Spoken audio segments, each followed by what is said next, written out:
Hi everybody, Sanborani. Welcome to Reality Bites TV, where we talk about all things reality TV shows and all things reality TV show stars. So Queen Nandi says that she once drove for 12 hours. 12 hours to go beg her husband to come back to her. While she's over there on Facebook, because if you follow her on Facebook, you would feel like this lady is not really begging this man to stay. She will be like, listen, if you feel sorry for this man, come and collect him, okay? But she did an interview with Drum where she said that she has driven 12 hours to go and beg this man to come back to her. Not just once, twice she did that. Mm-hmm. So those who don't know who Queen Nandi is a reality TV star. She was on the show called The Pastor's Wives as a pastor's wife herself. At the time, her husband was a pastor, but then her husband got fired from the church, and then everything started going down. Now she has her own reality show. Her and her husband, they have their own show where it just shows the mess that is their lives. Okay, now you guys, Nandi has been doing the whole thing that people do when they are doing a reality show for the first time, which is that every time an episode plays, they'll be coming back here to try and manage and control people's reactions to how or to what the show has showed the people. Okay, because when people show you as not being a good mom, people are going to say that you're not a good mom. When people show you as not being a good wife, people are going to talk about that. If people show you as not being a good husband, that's what people are going to say. So she's been on this thing where she's trying to tell people, listen, that is not my life, it's just a few minutes of my life. But we're like, listen, we know that, but how else are we going to judge you? If we have 15 minutes of your life, then we are going to judge you based on the 15 minutes. So she did an interview with Drum where she was talking about her marriage and how people are talking about how she is very, very toxic. Okay, you'll be shocked to find out that the husband is defending his wife in this situation. One thing we saw, you guys, on the last episode, not this one, the other one, the one before the last, is Umfundisi finally going out to try and find a job, to try and find work. Because I had said, you guys, after I think it was episode 2 where I said, I think that this couple, both of them need jobs, okay? Because it looks like they're going to need to pay rent, they're going to need to pay for electricity, their kids are going to school, nobody knows who's going to pay for the car to take the kids to school. I felt like their focus should be on getting jobs so that they can take care of their families. Okay, and the umfundisi, the husband was stuck in wanting to be umfundisi, but the church did not want him. So 2 episodes ago, we watched him going from funeral parlor to funeral parlor, offering his services, saying, listen, when you are getting to do the funeral and you're looking for a pastor, I am here, I'm available. Okay, I think that was a good idea, you guys, because he might actually get work there, and also he might get work just because he is Queen Nandi's husband. But I do think, you guys, that he can still look for another just 9 to 5, because the funerals are on weekends. Okay, black people don't bury people during the week. Okay, the funeral, if we need a pastor for the funeral, we need the pastor on Saturday morning. Okay, if we need a pastor for the funeral, we need the pastor on Sunday morning. So I do think that he can still find another job. With 7 kids, you should have several jobs. Okay, also in the last episode, you guys, because Nandi has been saying, listen, don't be saying that I'm a bad mom because you guys are seeing things on TV that your parents did to you. Now you are getting triggered and calling me a bad mom. I'm not that kind of a mom. I'm not dumb like your mom is. Okay, but what we've been seeing is her firstborn complaining about how overwhelmed she is being the firstborn and being having to be responsible for so much, and how the daughter is feeling like the father doesn't like her very much, okay? Because when he is drunk, sometimes he will be, saying things to her that are not really acceptable. Then we saw the twins as well, the boys, talking about how it's very painful for her when they have to watch her, Nandi, and her husband fight. They say that their parents fight all the time. So we are seeing that on TV. It's very hard, you guys, to be standing here or sitting here saying that Nandi is a really, really good mom when we are watching that on TV. That's how reality TV shows are like. It's about watching and judging the people on it, okay? So in this article, you guys, Nandi says that I am not toxic. Nandi defends her marriage to Reverend Mlombi. Listen, if you're watching the show, you guys, one thing that you would feel like, it would be like, why are these people still together? Okay, controversial reality TV star pastor's wife and beauty queen Queen Nandi Mlombi has dismissed the claims that she is toxic, or she is in a toxic relationship with her husband, Reverend Mauzole Mlombi, as portrayed in the reality TV show Nandi and the Rev. Speaking to the City Press after dropping the kids at school, Mlombi said that what viewers saw on television was only a fragment of their reality. What people see on TV is the edited reality, she explained. It's funny how she says that it's an edited reality, yet after they were done shooting the reality, the real reality of them being kicked out of the house happened. So it looks like the real reality is worse than the reality we are watching on TV, and yet she is saying we must not judge her based on the reality that we see on a reality show.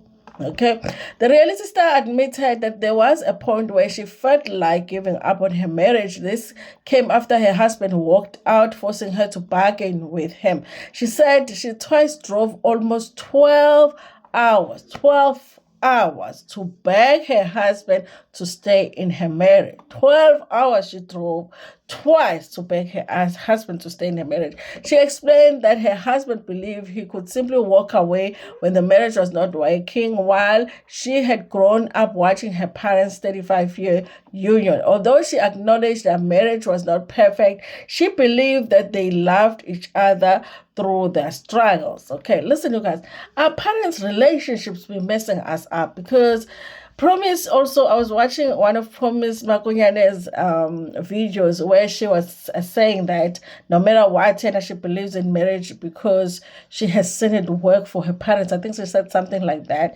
So I'm realizing that actually our parents' relationships influence the way that we are in our own relationships. Marriage is a commitment. It's not going to be a bed of roses every day.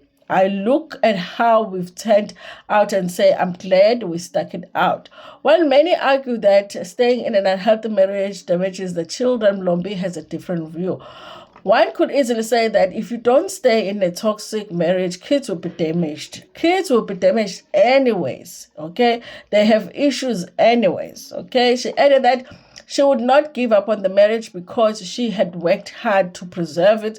She said that people who gave up on their marriage taught their children to give up on one another when troubles come. For her, vows are sacred. The vows said in sickness and in health, so I can't walk away when things are not easy. Listen, you guys, the vows do say in sickness and in health. But I'm hoping that if you see that the weather is cold outside, you get in the house and get a jacket so that you're not gonna go and stand out there in the cold and then you totally flu and then in sickness and in health. Okay, we are going to make sure that we don't get very sick very often. Okay.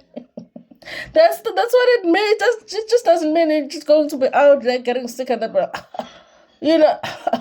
In sickness and in health, in hardship, you're not looking for a job, and you're like, I'm married. My wife is not going anywhere because it's in sickness and in health. It makes no sense, okay?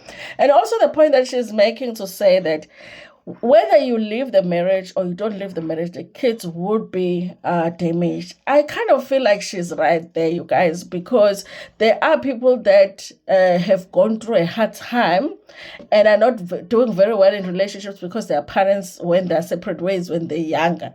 But there are people that were affected by their parents refusing to leave a toxic marriage. So kids will have issues anyway. But it also doesn't make sense to stay in a situation where you know for sure that if you stay in that situation, your children will be damaged.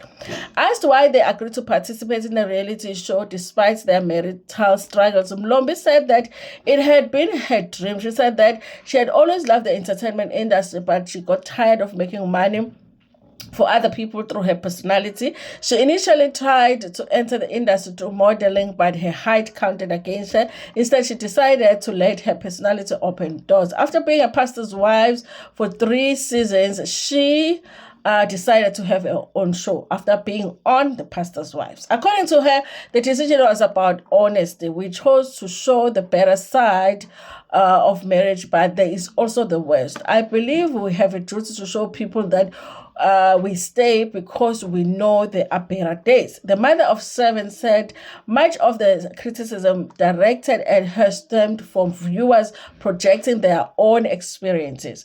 People are angry because they relate to my story. They've kept that a secret. They are used to seeing women crying, but they don't know the root cause of why my husband was crying, she said. Okay. I don't know, you guys. Maybe you guys agree with us. To say that the reason that people feel the way that they feel about watching her on TV is because they are projecting their own stuff on them. No, I feel like for me, I'm just seeing a man that is not making much effort to find a job, and the kids need a father that is working. Okay, that's all. And listen, I ain't projecting that on nobody. Okay, my father died having a job. Okay. So I don't know where I'll be getting that from, but that's what Nandi is saying. We are just projecting, okay?